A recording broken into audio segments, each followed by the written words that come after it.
Now we'll see installation of Matplotlib. Before installing Matplotlib, first check Python and pip is pre-installed on your system. For this, type the following command in the command prompt. To check Python, type the command python 2 \version, and if the Python is successfully installed, the version of Python will be displayed. And to check the pip, use the command pip-v. The version of pip will be displayed. Matplotlib can be installed using pip.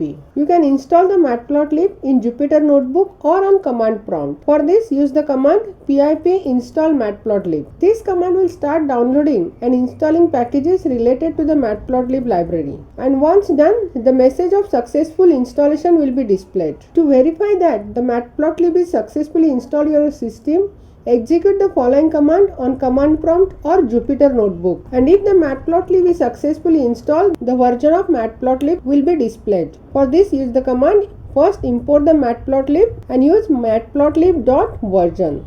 There are two important modules in Matplotlib library. First is piplot, which is an important module which mainly provides us an interface that allows us automatically and implicitly create figures and their axes to achieve the desired plot. This module is useful when you quickly want to plot something without instantiation of any figure or any axis. And then pylab. You need to install this module along with the Matplotlib module. This module helps us to import NumPy and pyplot, and it is recommended when you need to work with arrays, perform mathematical operations, and when you want to access the plotting features. It is not recommended in case you are using IPython kernel.